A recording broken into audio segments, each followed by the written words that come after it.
성경 말씀을 봉독하겠습니다. 누가복음 4장 5절과 6절 말씀을 봉독하겠습니다.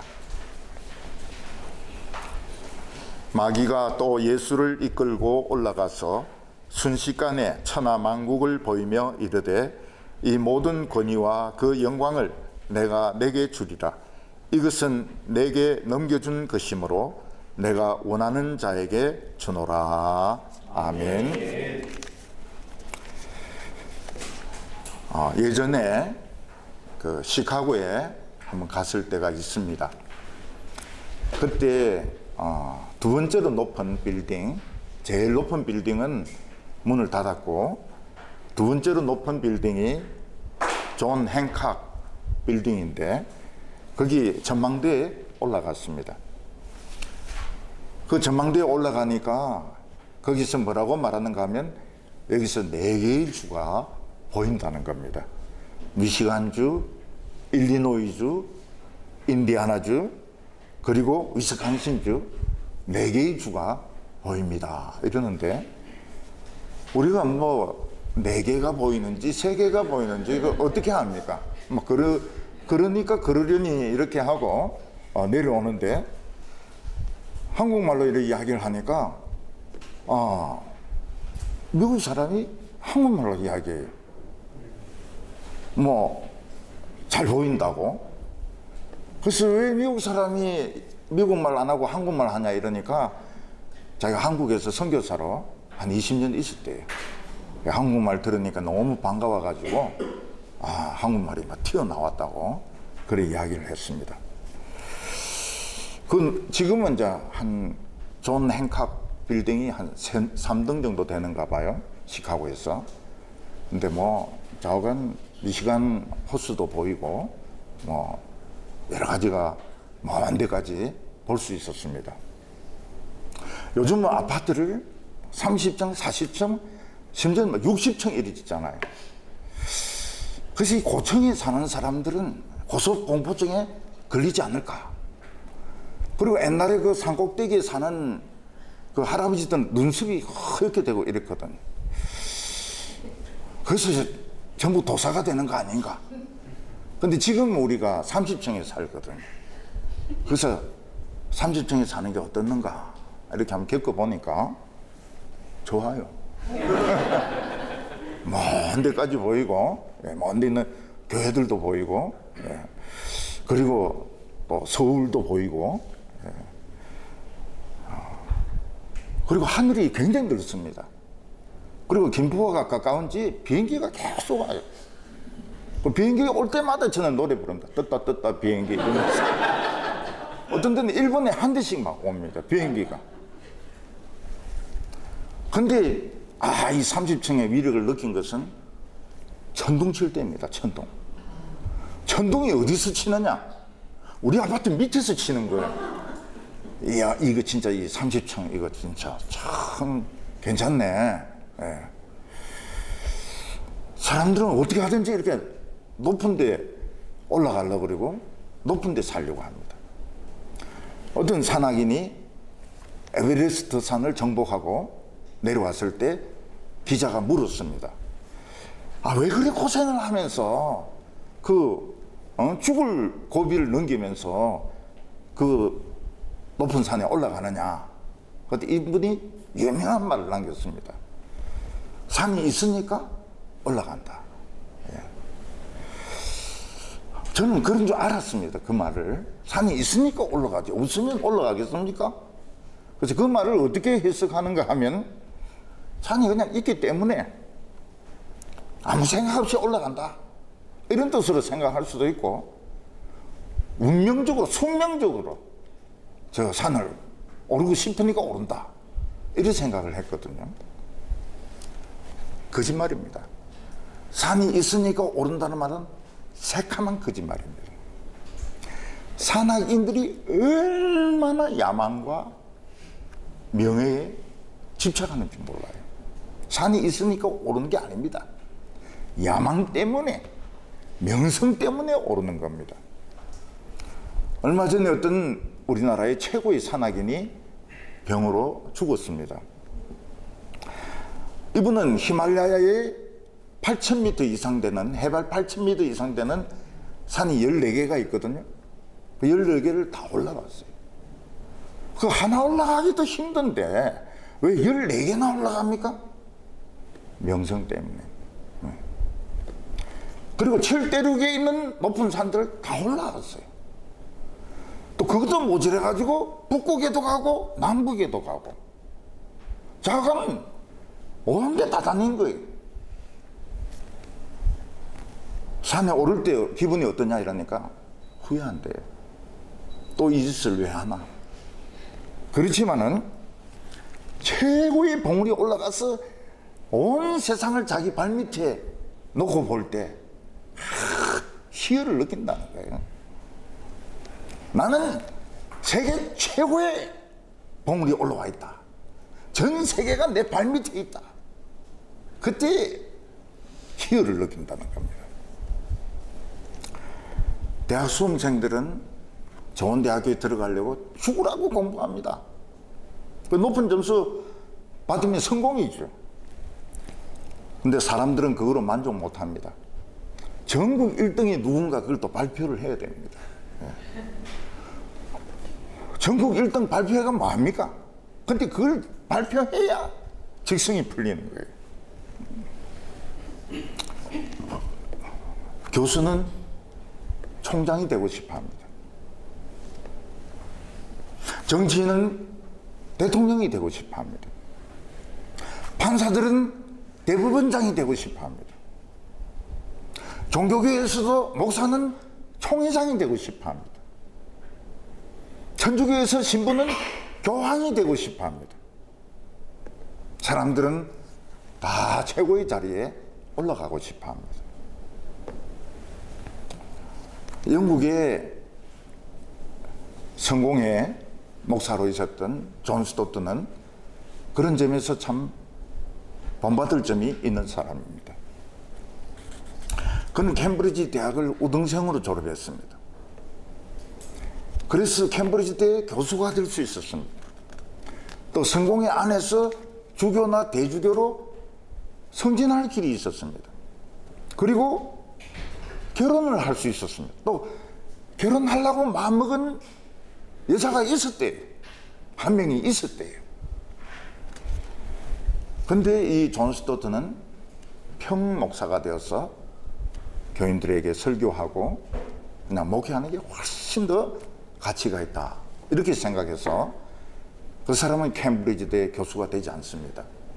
그리고 주교나 대주교가 되지 않고 끝까지 평목사로 남습니다. 그리고 결혼을 안 합니다. 하나님은 그를 참 귀하게 쓰셔가지고 많은 주예서를 쓰고 또 신앙적인 책도 쓰고 복음주의 이런 세계의 지도자로 이 존 스토트를 사용하셨습니다. 1등을 한다고 해서 꼭 좋으냐? 좋지 않습니다. 미국의 마가레트 미첼은 바람과 함께 사라지다. 아주 유명한 소설을 썼습니다. 그 마가레트 미첼이 바람과 함께 사라지다를 쓸 수 있었던 것은 그 아버지하고 오빠가 남북 전쟁을 워낙 관심이 많은 거예요. 그래서 밥만 먹으면 남북 전쟁 이야기를 하니까 어렸을 때부터 이 남북 전쟁이 머릿속에 딱 들어와 있는 겁니다. 마가렛 미첼은 이제 그 들은 이야기들을 중심으로 해서 바람과 함께 사라지다.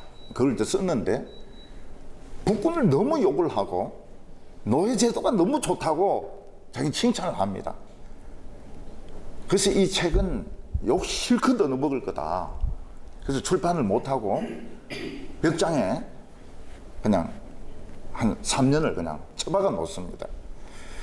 근데 재혼한 그 남편이 그 책을 출판해라고, 출판하면 좋을 것 같다고 자꾸 격려를 하니까 이 마가렛 미첼이 용기를 내가지고 그 원고를 꺼내가 다시 씁니다. 다시 써가지고 출판을 했는데 베스트셀러가 되어버립니다. 베스트셀러가. 그리고 세계적인 감독이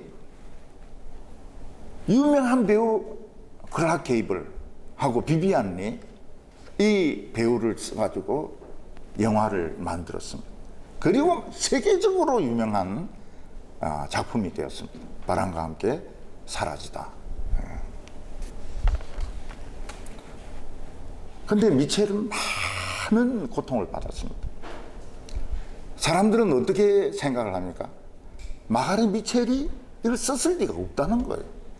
저 평범한 사람이 이 책을 썼을 리가 없다. 저 사람이 다른 사람의 책을 표절했을 거다. 그래서 막 스트레스를 받았어요. 그리고 어떤 사람들은 1편을 써서 왜 또 2편을 안 쓰냐? 그래야 막 스트레스를 줍니다.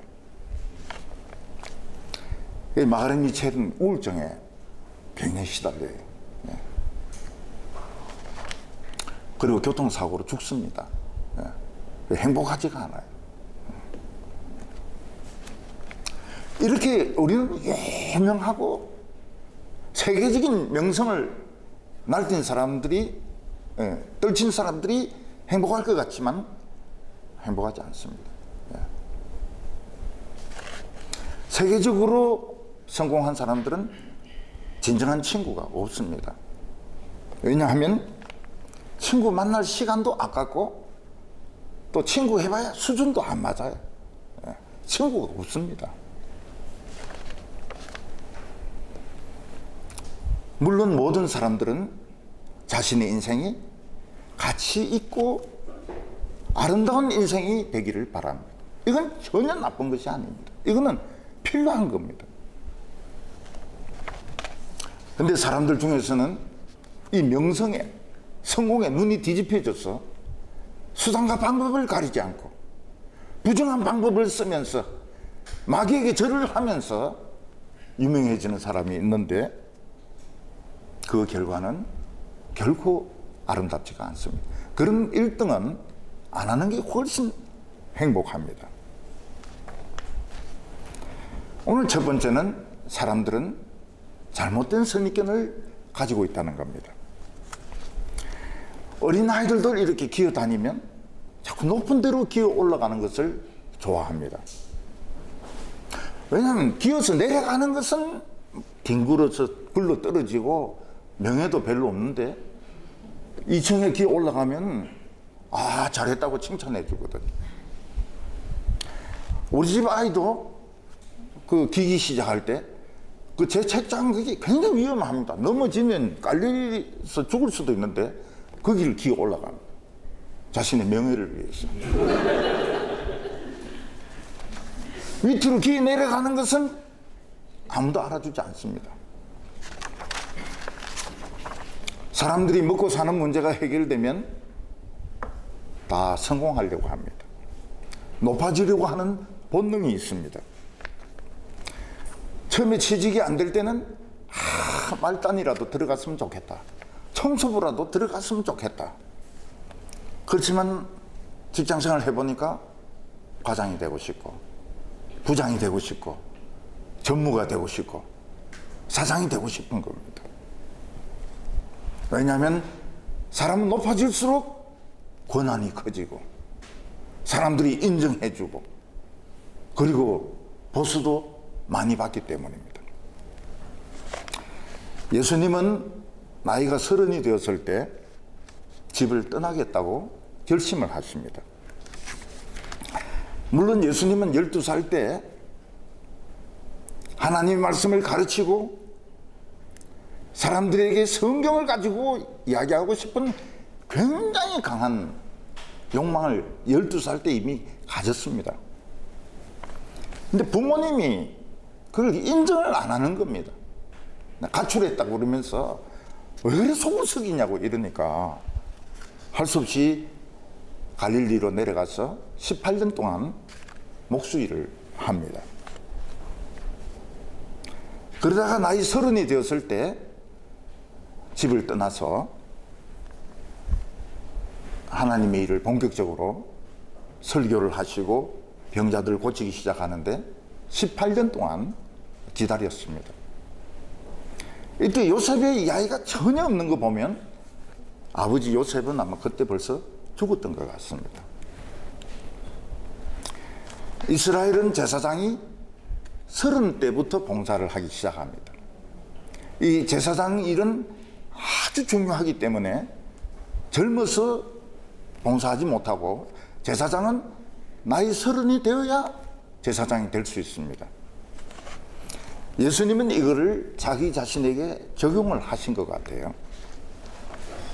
그래서 30이 되었을 때 난 내 자신을 하나님께 바쳐야 된다.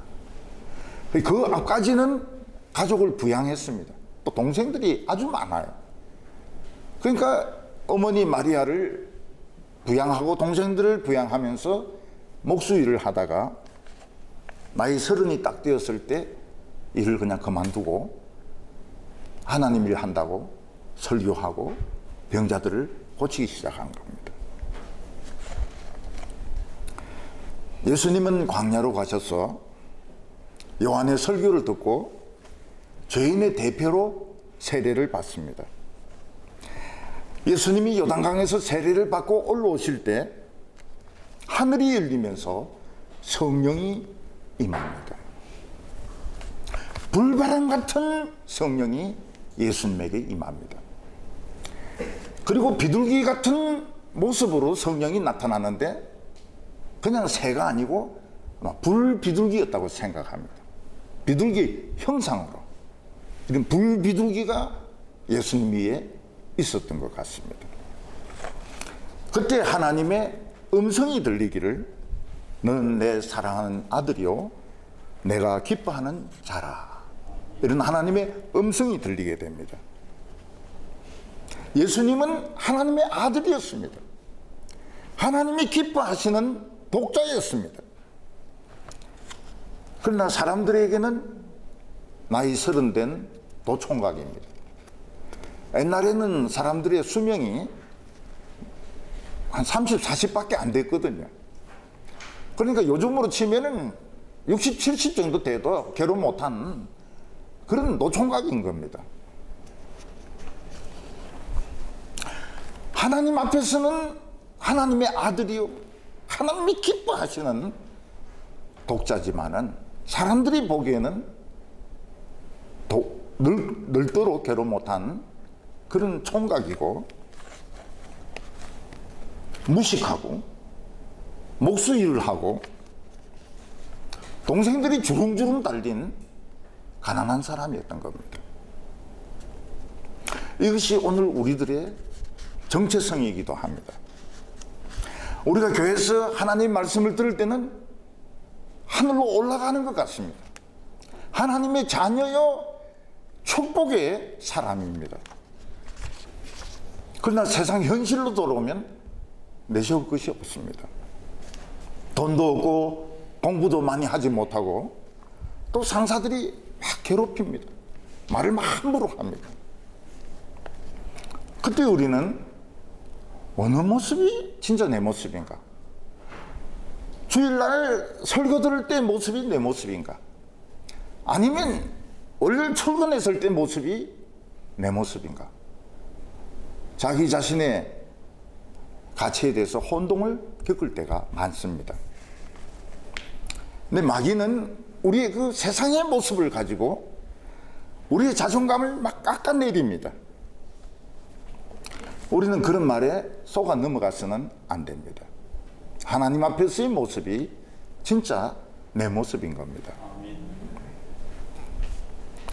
성령님은 예수님이 세례를 받고 올라오실 때 광야로 막 몰아가셨습니다. 성령의 강한 충동이 예수님을 사람들을 떠나서 거친 광야로 몰아갔습니다. 거기서 40일 동안 아무것도 먹지 않고 잠도 자지 않고 찬송하고 기도하고 그러면서 40일을 지내셨던 겁니다. 이거를 마귀는 지켜보고 있습니다. 마귀는 예수님의 정체성이 이해가 되지 않습니다. 마귀가 예수님이 하나님의 아들이라면 세례를 받으면 안 됩니다. 세례는 죄인들이 받는 것이지 하나님의 아들은 세례를 주면 주었지 받아서는 안 됩니다. 예수님은 세례를 받으십니다. 하나님의 아들이 가난한 집에 있습니다. 동생들만 주릉주릉 있습니다. 목수일을 합니다. 하나님의 아들이라면 천사의 경배를 받아야 되고 그는 왕궁에 살아야 됩니다. 마귀도 헷갈리는 거예요. 예수가 누군가? 그는 죄인인가? 그는 하나님의 아들인가? 마귀도 예수님의 정체성에 대해서 혼동이 왔습니다. 마귀는 예수님을 시험을 했습니다. 내가 하나님의 아들이라면, 내가 보기에 너는 하나님의 아들이 아니다. 하나님의 아들일 리가 없다.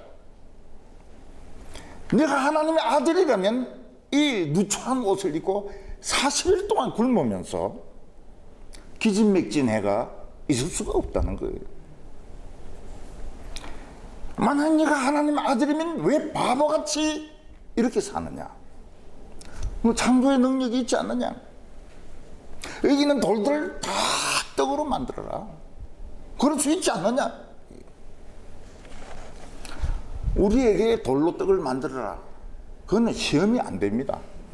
우리는 그런 말을 해봐야 그거는 말도 안 되는 소리입니다. 그런데 예수님에게는 이 시험입니다. 그래, 도라떡이 되라.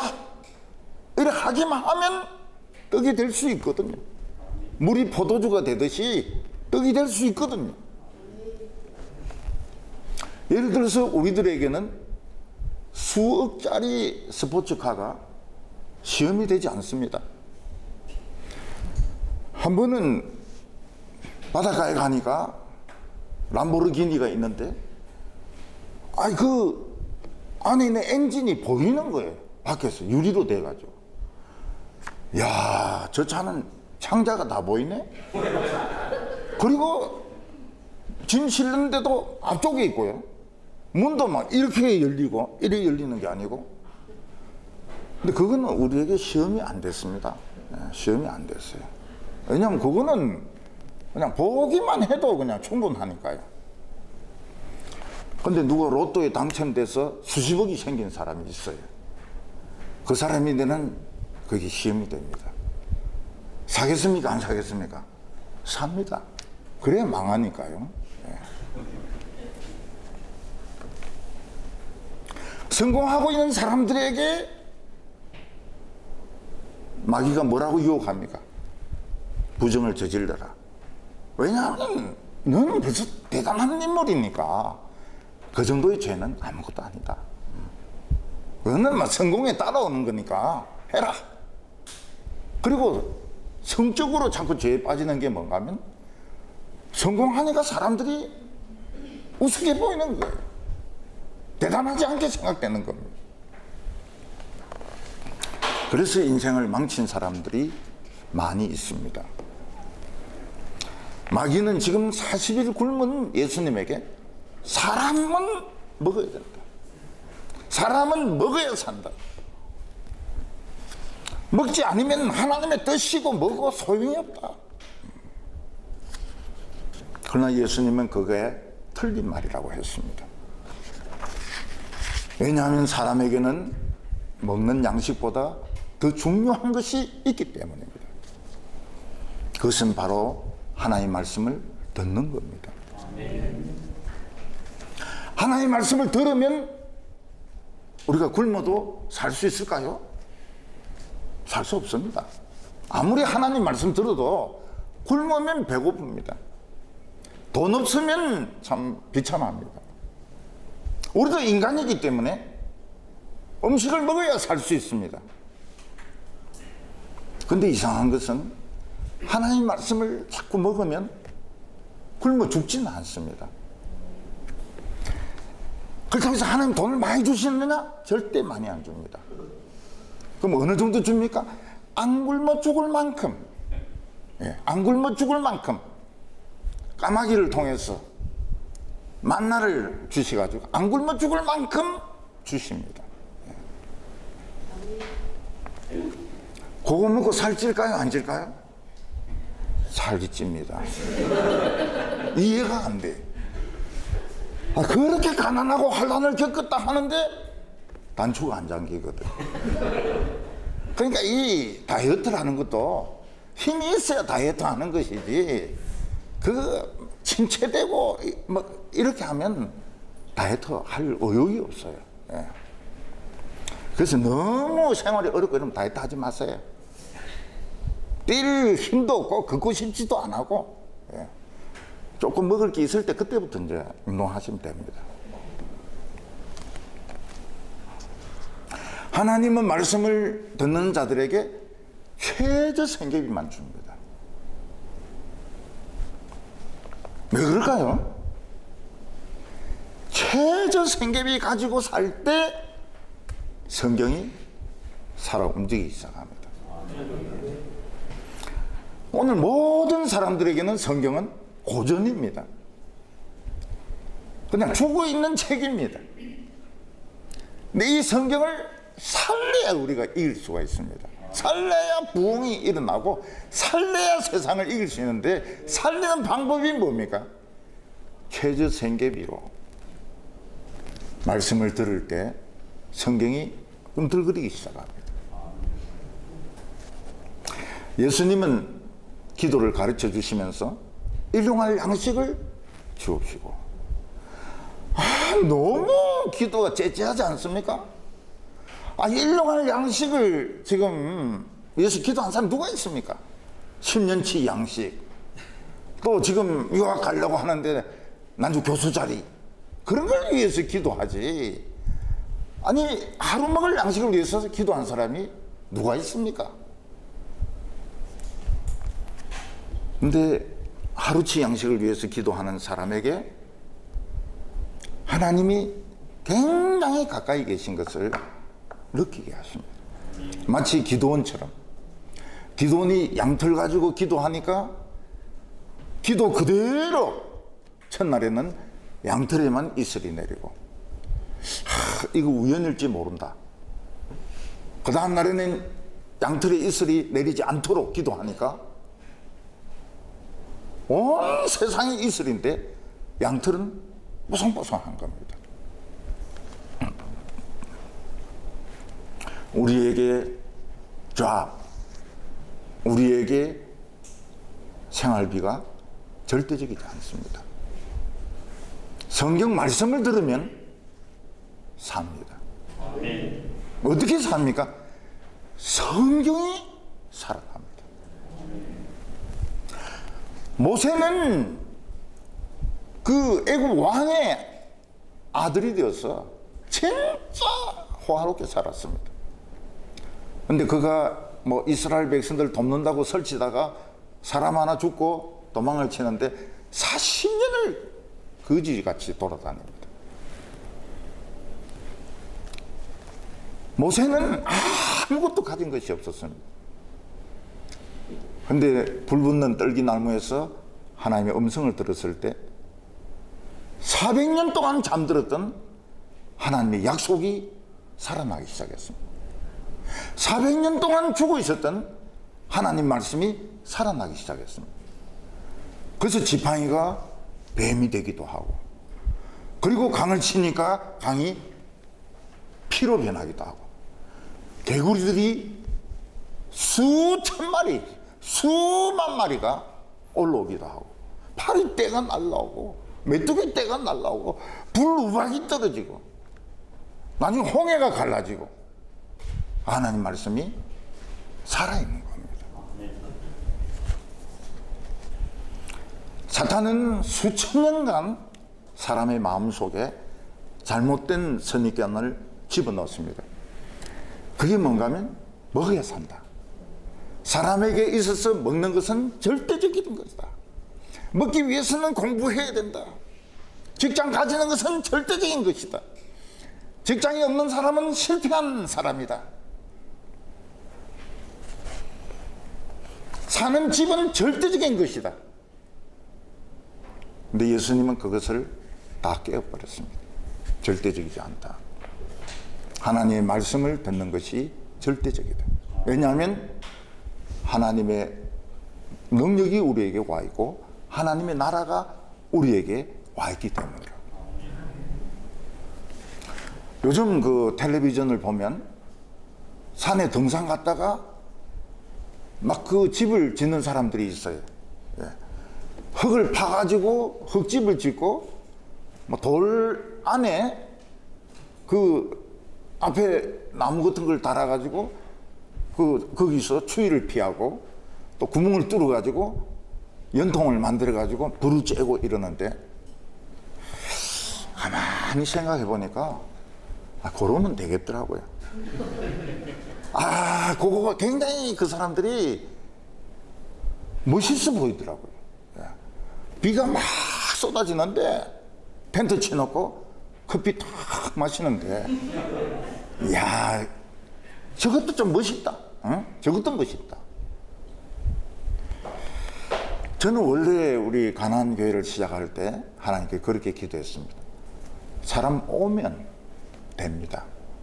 많든지 적든지. 그걸 제가 일본에서 한번 실험을 해봤습니다.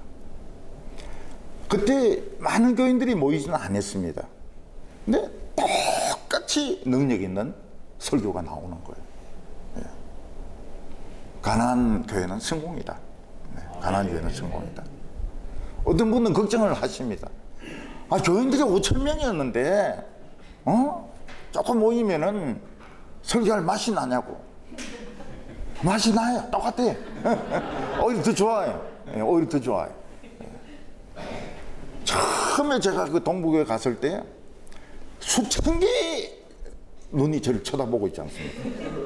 그때 제가 무슨 생각을 했습니까? 죽고 싶어요, 거기서. 예, 죽고 싶어요. 너무 이게 부담스러워가지고. 저는 그걸 다 결심을 했습니다. 한 사람 한 사람이 중요하지 숫자가 중요한 게 아니다. 그리고 제가 은퇴하기 전에 기도한 것이 뭔가 하면 어느 창고도 좋다고. 창고도 좋고 전 시골 학교 교실도 좋고 자관 설교할 수 있는 이런 단만 있고 교인들만 앉을 수 있으면 저는 교회를 시작하겠다고. 근데 기장 쪽에 가면 그런 데가 있더라고요. 보니까 뭐 창고 같은 이런 데가 있어요. 예. 창문도 막 깨져 있고 요런 데를 쓰면 좋겠구나. 그런 생각을 했습니다. 어떤 권사님이 광명역에서 모이는데 천재다 천재. 관리비가 드나 난로를 필 필요가 있냐. 천재적인 아니라고. 그러면서 막 손뼉을 치더라고요. 예. 교인들은 그냥 한 분 한 분 오시는 게 중요합니다. 교회는 그냥 이런 거 하나, 이거 없으면 성가대에서 그거 가지고 설교해도 돼요. 예. 저 실험을 해봤잖아요. 일본에 가가지고. 그리고 집은 어떻게 됩니까? 거기에 쓰겠더라고요. 그거. 텐트 딱 치가지고, 비 맞으면서 딱 커피 마시는 게. 뭐 불편하고 그럴 필요가 없어요. 예.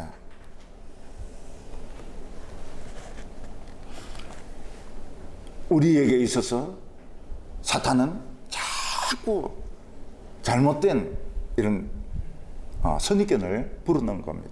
그걸 예수님이 다 깨버리셨어요. 다 깨버리셨어요. 하나님의 말씀을 듣는 것이 사는 것이다. 모든 사람들은 사랑받을 자격이 있다. 1등만 사랑받을 자격이 있는 것이 아니고 꼴등도 사랑받을 자격이 있다. 예수님은 굶으면서 이걸 몸으로 보여주셨습니다. 지금 틀린 생각을 하고 있다는 거예요. 다 틀린 생각을 하고 있다고.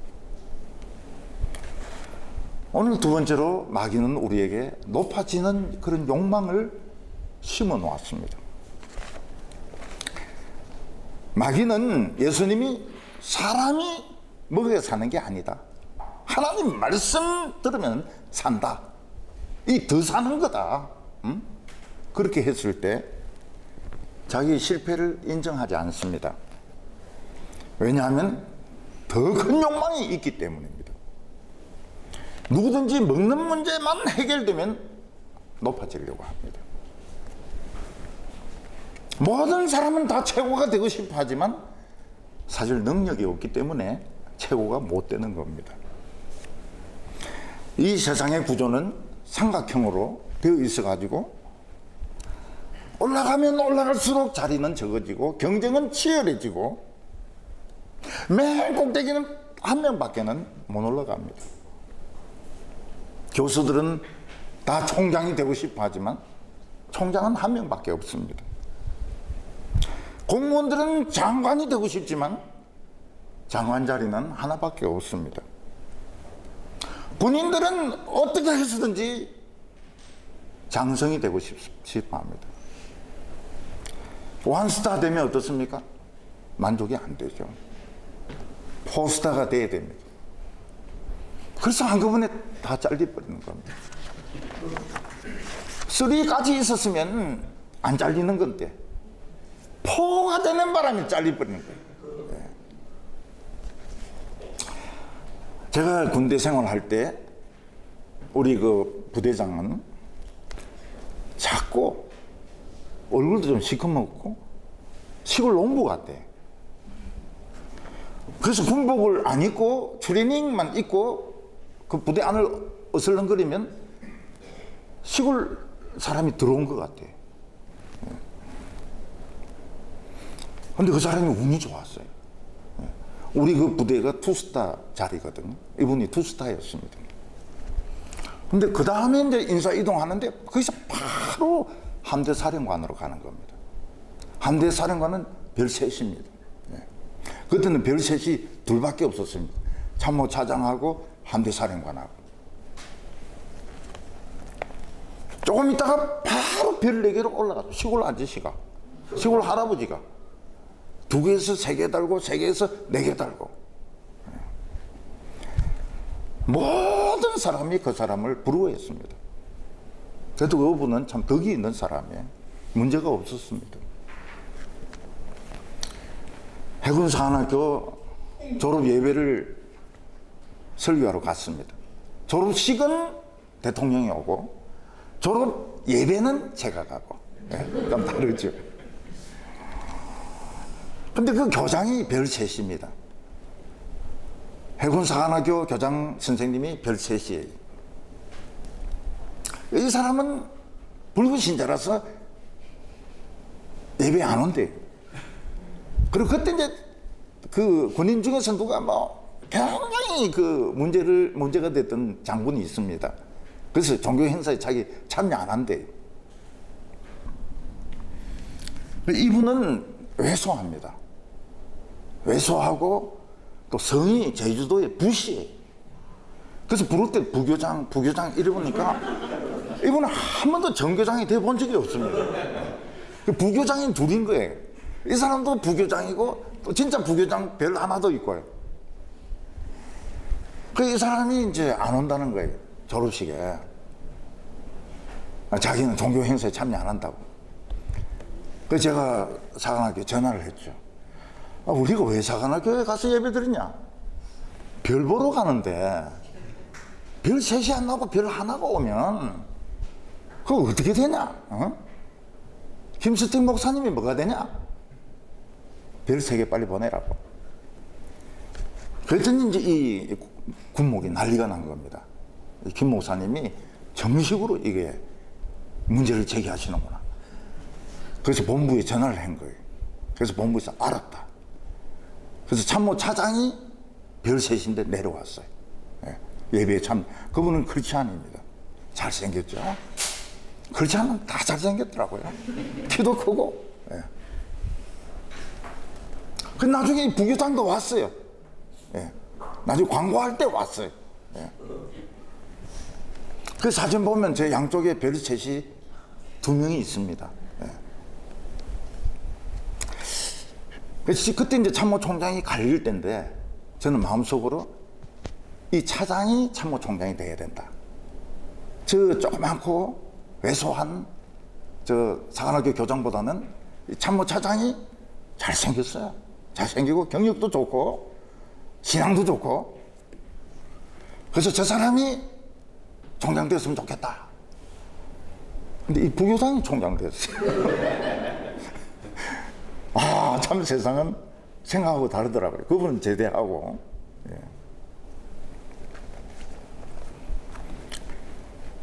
사람들은 이 세상에서 정복자를 위대하다고 말을 합니다.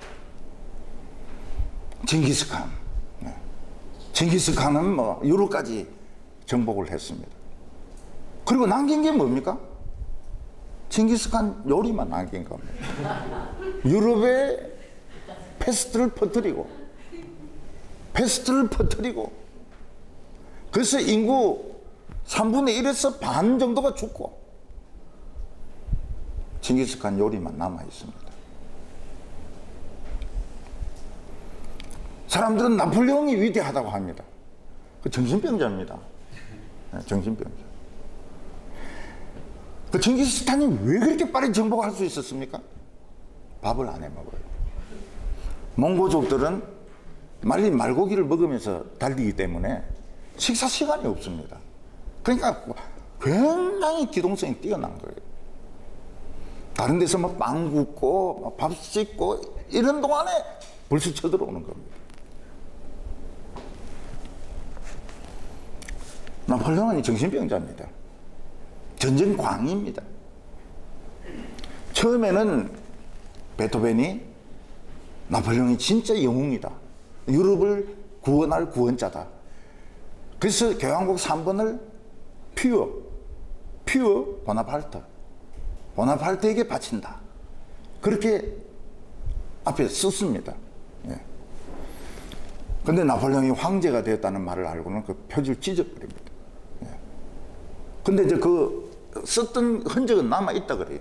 퓨어 보나파르트가 나폴레옹 이름이거든요. 예. 사람들은 자기 책이 수만 권, 수백만 권 팔려서 베스트셀러가 되기를 원합니다. 우리나라는 베스트셀러가 아닙니다. 뉴욕에서 한번 팔렸다. 그러면 억권입니다. 억권.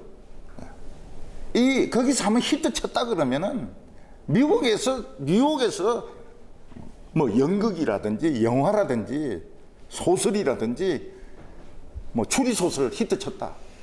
수천만 권이 그냥 에버리지입니다. 근데 돈방석에 앉아요. 예, 돈방석에. 방석이 전부 5만 원짜리로 되어 있습니다.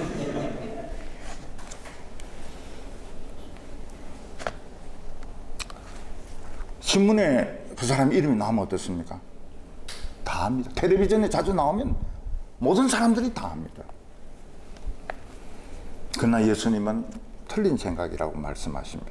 왜냐하면 가장 낮은 사람이 가장 높은 사람이 되고 남을 위해서 자기를 희생하는 사람이 가장 위대한 사람이 된다고 말씀하셨습니다. 우리는 그 말씀이 이해가 되지 않습니다. 사람은 자기 재능이 있기 때문에 실력이 있기 때문에 열심히 노력하면 유명해지게 돼 있고 성공하게 돼 있고 높은 자리에 올라가게 돼 있습니다. 그게 무슨 잘못입니까?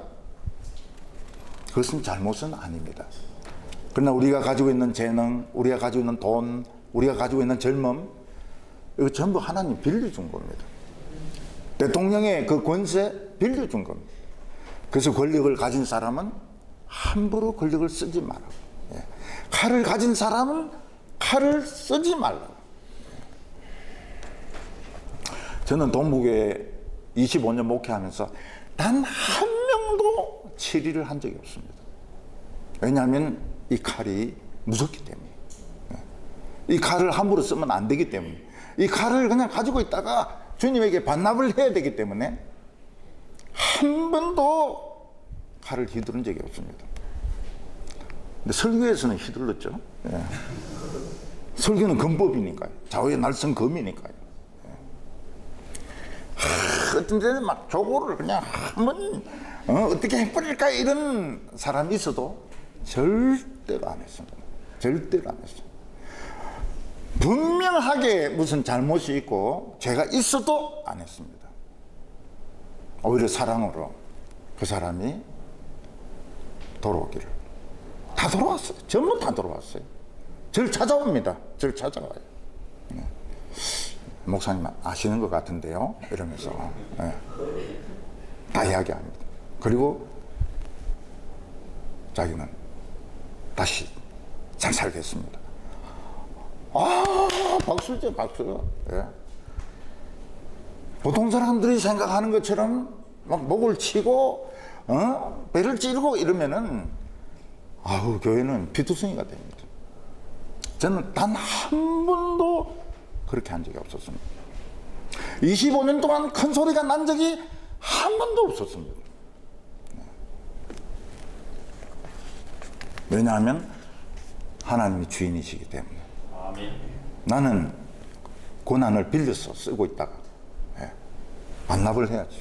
하나님께 반납을 해야죠. 내 건 하나도 없으니까.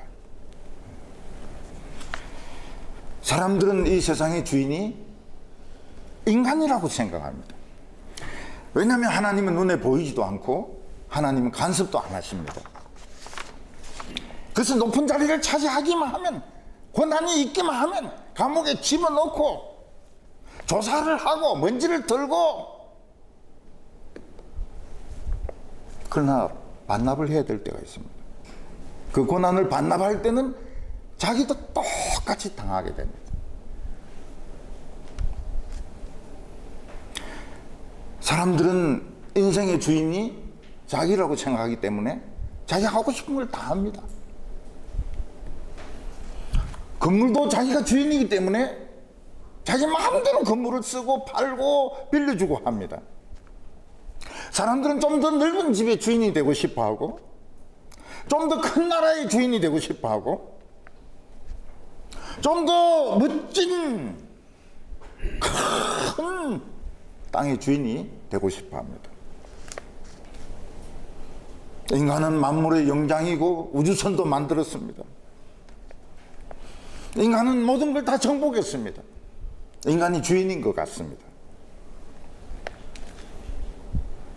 그러나 그 성공하기까지 자기 영혼을 팝니다. 자기 정신을 팝니다. 자기 양심을 팝니다. 그럼 정신이 없고 양심이 없는 사람이 사람입니까? 그 사람 아닙니다. 우리는 사람 취급 안 합니다. 양심 없고 정신 없는 인간은 사람 취급 안 합니다. 정신도 없는데, 정신 나간 놈인데 말이에요. 양심도 없는 인간인데 저게 인간입니까? 인간도 아니죠. 마귀는 인간이 타락했을 때 하나님 이 세상을 버렸기 때문에 자기가 주었다고, 자기 거라고 말을 합니다. 마귀는 예수님을 높은 산에 데리고 가서 세상 영광을 보여주었습니다. 5절에 마귀가 또 예수를 이끌고 올라가서 순식간에 천하 만국을 보이며. 지금 40일 굶는 사람 왜 또 산까지 데리고 갑니까? 아마 그 유대 광야에 좀 올라가면 그 예루살렘이 보였던 것 같아요. 예루살렘. 그 예루살렘을 천하 만국이라고 이야기합니다. 여러분, 오늘 남산에 올라가면 어떻습니까? 참 이 서울의 그 휘황찬란한 밤에 야경이 보입니다. 100층이 넘는 빌딩이 있습니다. 63빌딩이 있습니다. 그게 자기 거라는 거예요. 마귀는 자기 거라는 거예요. 그러면서 자기가 마음에 드는 사람에게는 줄 수 있다고 이야기를 합니다. 6절에 보면 이르되 이 모든 권위와 그 영광을 내가 내게 주리라. 이것은 내게 넘겨준 것이므로 내가 원하는 자에게 주노라. 하나님이 자기에게 넘겨줬다는 거예요. 이 세상 모든 영광을 자기에게 다 넘겨줬다는 겁니다. 그 말이 맞는 것 같아요. 왜냐하면 예수 믿는다고 꼭 성공하는 게 아니거든요. 예수 안 믿는 애들이 공부를 더 잘합니다. 좋은 대학에 더 잘 들어갑니다. 대기업의 경영자가 됩니다. 요즘에는 언론에 자주 나오는 도사가 있습니다. 요즘 점쟁이라 이렇게 안 부릅니다. 그건 굉장한 실례죠. 역술인 이렇게 불러야 됩니다. 이런 점쟁이들이 강의도 합니다. 정치인들이 수두리 끼워서 줄을 서서 묻습니다. 너무 맞는 것 같아요. 점쟁이들. 이 점 시장의 규모가 몇 억인지 모릅니다. 엄청납니다. 한 20년 전에가 3억 시장이었는데 지금 점은 엄청나요. 집사들, 권사들 많이 온대요. 점쟁이. 마귀가 지배하는 세상이기 때문에 자기 거라는 겁니다. 아무리 예수 믿어봤자 별 볼일 없다는 겁니다. 아무리 예수 믿어봤자 그 모양 그 꼴이라는 겁니다. 마귀는 착각을 하고 있습니다. 왜냐하면 하나님은 이 세상을 포기한 적이 없습니다. 만약 하나님이 이 세상을 포기하셨다면 쓰레기장이 되었을 겁니다. 폐기물 처리장이 되었을 겁니다. 그러나 하나님은 비를 주십니다. 햇빛을 비추어 주십니다. 여름에는 여름 과일이 열리고 가을에는 가을 열매가 맺힙니다. 이게 뭡니까? 하나님은 이 세상을 버리시지 않으셨다는 겁니다. 가을이 되면 어떻습니까? 하나님이 그림을 그립니다. 붓으로 그림을 그리는데 단풍이 위에서부터 막 쫙쫙 내려옵니다. 최근에는 우리 인간들이 너무 교만해서 자연에 이상이 생겼습니다. 북극에는 눈이 있고 얼음이 있어야 되는데 다 녹아서 없어요. 네. 그래서 사람들이 그 이야기를 합니다. 여기가 북극이 맞냐고 그래요. 네. 여기가 북극이 맞냐고. 어떤 곳에는 막 물폭탄이 터집니다. 물폭탄이 터져가지고 차도 잠기고 사람들도 빠져 죽습니다. 어마어마한 토네이도가 막 쓸고 가는데 그 천둥이 치지 않습니까? 불토네이도, 불덩어리가 막 날아갑니다. 하나님은 한 번도 이 세상을 포기하지 아니하셨습니다. 하나님은 우리도 포기하지 아니하셨어요. 내 교회 안 나가면 하나님 모르시겠지. 아니, 사람들이 얼마나 많은데 내 같은 것까지 기억하겠냐. 여러분, 그 만든 사람은 안 잊어먹습니다. 절대 안 잊어먹어요. 이 세상은 우리의 그라운드입니다. 왜 하나님이 우리에게 특혜를 주시지 않느냐. 여기서 우리가 활동을 하면서 연기를 해야 되기 때문에 주인공은 뭐 왕이라 해서 주인공도 아니고 장군이라고 해서 주인공도 아니고 부자라고 해서 주인공도 아닙니다. 주인공은 카리스마를 가지고 아주 그 대사를 가지고 드라마를 끌고 가는 사람이 그 사람이 주인공인 거죠. 카리스마가 있어야 됩니다. 카리스마가. 하나님은 여전히 세상을 사랑하십니다. 하나님 세상을 사랑하시고 우리 모든 사람들을 사랑하십니다. 하나님은 우리에게 특혜를 주시지 않습니다. 너 안에 있는 카리스마를 가지고 해봐라는 거예요. 멋진 드라마를 만들어 보라는 겁니다. 멋진 드라마를. 그래서 우리는 현실적인 이 어려움들을 믿음으로 이겨내야 됩니다. 드라마를 만들어내야 돼요. 우리 인생은 드라마틱 해야 됩니다. 드라마틱 해야 돼요. 평범한 인생 싫어요. 평범한 인생 싫어요. 드라마틱하게 감동을 주는, 다른 사람에게 감동을 주고 기쁨을 주고 희망을 주는 인생, 이게 우리 인생이지.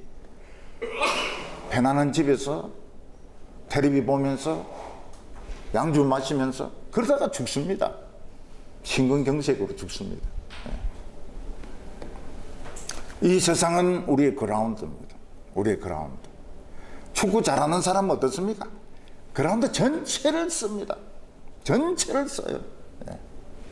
그 공 가지고 별의별 짓을 다 합니다. 우리는 이 세상이 우리의 그라운드입니다. 우리에게 시간이 있어요. 하나님 우리를 사랑하고 계십니다.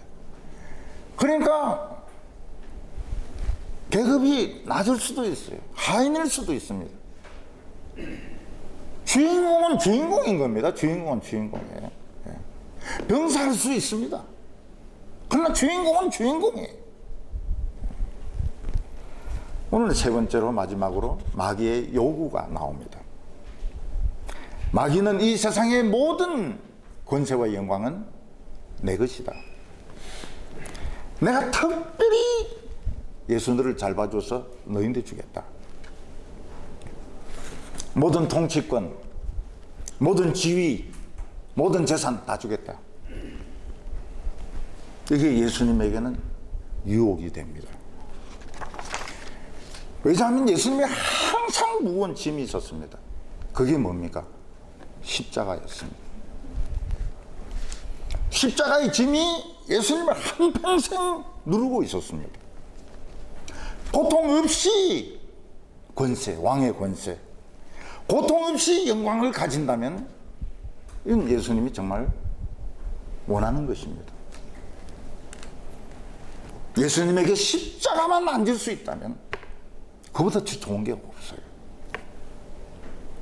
예수님이 겟세마네에서 기도할 때 뭐라고 기도하십니까? 할 수 있으면 이 잔을 내게서 지나가게 하옵소서.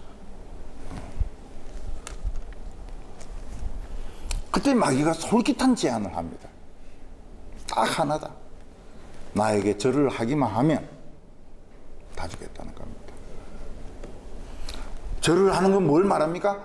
마귀의 종이 되고 마귀에게 복종하는 것을 말합니다.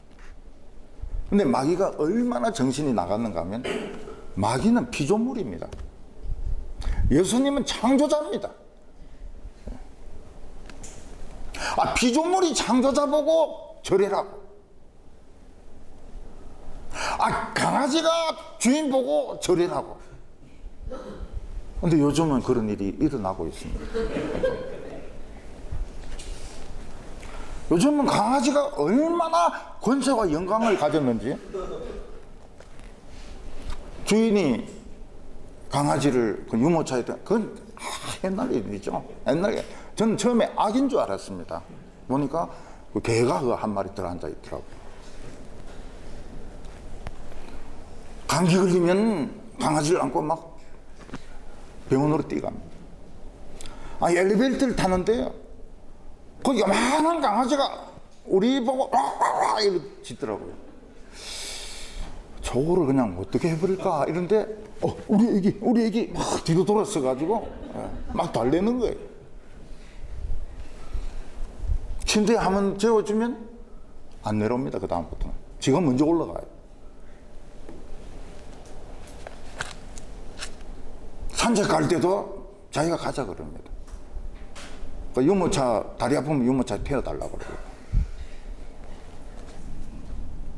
서열을 매깁니다. 서열을. 서열을 매겨요.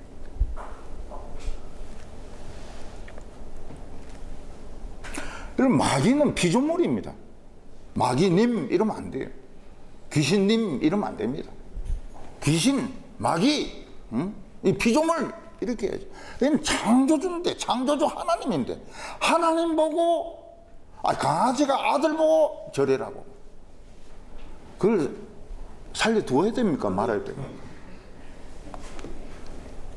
예수님 마귀를 때릴 수 있습니다. 예수님은 사실 마귀를 때리는데 전문가입니다. 엄청 주워 맞은 거예요.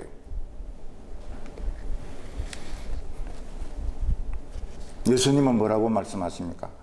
인간에게 가장 위대한 것은 너 같은 거인데 절하고 높아지는 게 아니다. 하나님에게만 절을 하는 거다. 아멘.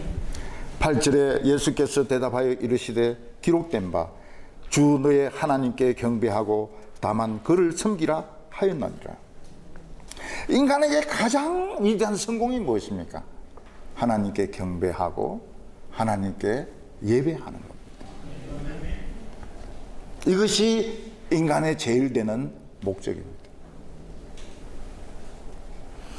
전에 우리 교인 남편 중에 하나가 굴삭기 포크레인 그거 파는 일을 했는데요. 이분이 교회 들어오는 걸 굉장히 힘들어해요. 교회만 들어오면 자기는 힘들어 죽겠다는 거예요. 힘들어 죽겠다는 거예요. 근데 당연하다 그랬어요. 왜냐? 하나님의 영이 임하거든. 하나님 영이 임하기 때문에. 안에 들어와 있는 우리는 잘 모르는데 밖에서 보면 달라요. 하나님 영이 임합니다. 우리 인간이 이 세상에 살면서 최고의 성공이 뭡니까? 하나님을 알고 하나님께 경배하고 하나님께 절하는 것입니다. 하나님은 우리로부터 영광을 받으시기 위해서 우리를 만드시고 모든 피조물을 만드셨습니다. 어떤 순간에도 나에게 고통이 오고 나에게 시련이 오고 절망이 와도 하나님은 경배받으실 분입니다. 사람에게 절하지 말아야 됩니다. 돈에게 절하지 말아야 됩니다. 어떤 권세에게 절하지 말아야 됩니다. 살아계신 부모님에게 절을 하는 것은 부모님을 공경하라고 했기 때문에 부모님을 통해서 하나님께 경배하는 겁니다. 근데 돌아가신 부모님은 이미 거기 없습니다. 이는 상상 속에 있는 존재인 겁니다. 그래서 돌아가신 부모님에게는 절하는 게 효도가 아닙니다. 효도라고 하는 것은 돌아가시기 전에 잘해드리는 겁니다. 저는 교인들도 그렇고 친척들도 그렇고 돌아가시기 전에 만납니다. 돌아가시기 전에 만나서 재미있는 이야기도 하고 추억도 이야기하고 돌아가시면 안 갑니다. 어떤 데는 가긴 가야 되지만은 안 갈 때 많습니다. 너무 마음이 아파가지고 너무 마음이 아파가지고 우리 그 동북에 권사님들은 저하고 작별하는 방식이 딱 있습니다. 자기가 치매가 왔다, 암이 걸렸다, 요양원에 가야 된다. 그러면 가기 직전에 화장을 합니다. 아주 심한 화장은 아니고 얕은 이런 좀 보기 좋게 화장하고 옷도 깨끗한 옷 입고 교회 옵니다. 그래서 목사님, 저 암이 걸렸습니다. 저는 치매가 왔습니다. 저는 요양원에 들어갑니다. 목사님, 오늘 이게 마지막 인사입니다. 절대로 못 오게 합니다. 여전도사님이나 부목사님은 신방받아도 담임 목사님은 못 오게 합니다. 왜냐하면 그 모습을 안 보여주고 싶은 거예요. 그 아름다운 모습. 목사님이 자신의 그 아름다운 모습을 늘 마음속에 간직하기를 원하는 겁니다. 그게 자존심인 겁니다. 우리 그 권사님들의 자존심이에요. 이 세상에 낮은 자가 천국에서는 크다고 그랬습니다. 우리의 능력을 사용하지 말아야 될까요? 쓸 수 있습니다. 명문대학교 나올 수 있습니다.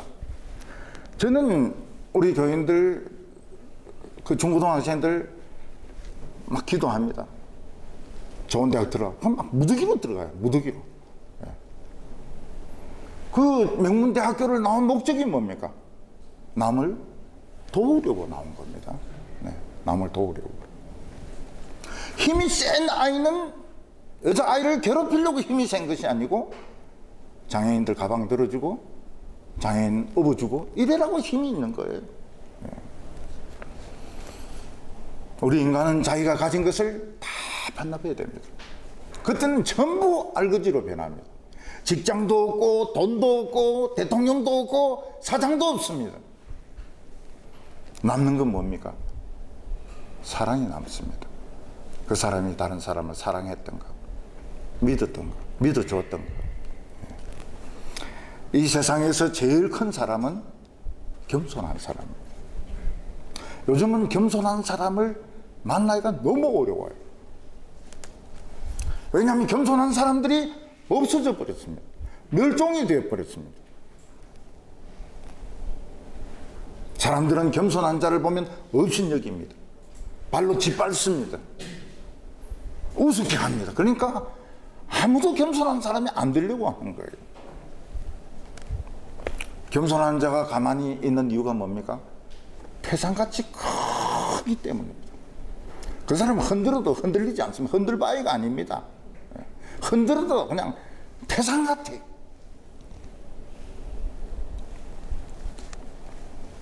겸손한 사람은 말도 없습니다. 겸손한 자는 싸우지 않습니다. 겸손한 자는 그럴 시간이 있으면 어려운 사람들, 처음 있는 사람들에게 시간을 보냅니다. 우리가 하나님께 감사하고 하나님께 절하는 것이 인생의 최고의 단계에 온 겁니다. 자기가 숭배받으려는 사람이 있습니다. 자기가 최고라고 생각하는 사람들이 있습니다. 그러나 모두 마귀 자식들입니다. 예수님의 제자들은 누가 막 절하려고 하면 절대로 못하게 했습니다. 사도 바울이 루스드라에서 전도할 때 장애인이 믿음을 가지고 있는 걸 봤습니다. 일어나라 하니까 일어났습니다. 온 동네 사람들이 난리가 났습니다. 이 바울은 신이다. 그리고 같이 있는 바나바도 신이다. 바울은 제우스다. 그리고 이 바나바도 신이다. 그래서 곧 이 화환을 가지고 와서 걸어주려고 그러고 소를 잡아서 제사를 지내려고 합니다. 그냥 가만히 있으면 신이 되는 거예요. 아무 소리 안 하고 그냥 가만히 있으면 사람들이 알아서 다 대접합니다. 근데 그들은 그렇게 하지 않았어요. 옷을 찢어버립니다. 이런 짓 하지 말라고 우리가 복음 전하는 거라고. 그냥 가만히 있으면 되는데 가만히 있질 않아요. 베드로는 가이사랴에 있는 고넬료를 찾아갑니다. 고넬료가 베드로를 보고 엎드려서 절을 하려고 하니까 일어서라고 합니다. 나도 인간이다. 일어서라고. 로마인들은 황제에게 절을 하지 않습니다. 이게 로마의 전통입니다. 미국은 대통령에게 절을 하지 않습니다. 악수를 합니다. 왜냐하면 그도 인간이기 때문에. 그런데 로마 황제 중에서 자기에게 절을 하기를 강요한 사람이 있습니다. 열등감이 가득 찬 도미티아누스. 병신 같은 놈. 그런 인간이 절을 하기를 바랍니다. 사람은 신이 아닙니다. 화장실에 가고 코 풀고 밥 먹고 토하고 그건 신이 아닙니다. 신은 밥을 먹지 말아야 돼요. 화장실에 가지 말아야 됩니다. 그래서 뭐 공부의 신, 바둑의 신, 노래의 신, 그런 자꾸 신이라는 말을 자꾸 붙이면 안 됩니다. 교회는 사람들의 모임이기 때문에 부족한 점이 많습니다. 그러나 그 교회에서 경배받을 사람은 한 명도 없습니다. 교회의 주인은 목사가 아닙니다. 장로가 아닙니다. 십자가에 못 박힌 예수님밖에 없습니다. 그래서 누가 주인이 되려고 하면 물어봐야 됩니다. 네 십자가에 못 박혔냐? 못 자국 있냐? 장자국 있냐? 없다. 없는 게 왜 자꾸 큰 소리 치려고 하냐? 잘난 체 하려고 하냐? 이 마귀 새끼야. 응? 오직 하나님께만 경배하고 하나님께만 절하는 것이 우리가 사는 목적입니다. 오늘도 기쁨으로 우리 하나님께 예배하고 경배하기 위해서 나온 오늘 이게 우리 인생의 최고의 순간입니다. 하나님께만 영광 돌려드리고 우리의 인생을 정말 드라마틱하게 다른 사람이 보기에 감동받는 이런 인생이 되도록 사시는 성도들이 되시기 바랍니다. 기도하겠습니다. 하나님 아버지, 온 천하 만물을 만드시고 우리를 사랑하여 주심을 감사합니다. 하나님 아버지, 마귀와 사람들은 이 세상을 자기가 주인이라고 생각하며 사람들을 지배하려고 하고 있습니다. 우리가 그런 유혹에 넘어가지 말게 하여 주시고 오늘 하나님께 경배합니다. 하나님께 엎드려 예배를 드립니다. 하나님, 우리의 영광을 받아 주시옵시고 우리 마음속 가장 높은 곳에서 하나님이 왕이 되어 주시기를 원합니다. 우리가 잘 살든 못 살든 우리가 주인공답게 카리스마를 가지고 살기를 원합니다. 축복하여 주시옵소서. 예수님의 이름으로 기도하옵나이다. 아멘.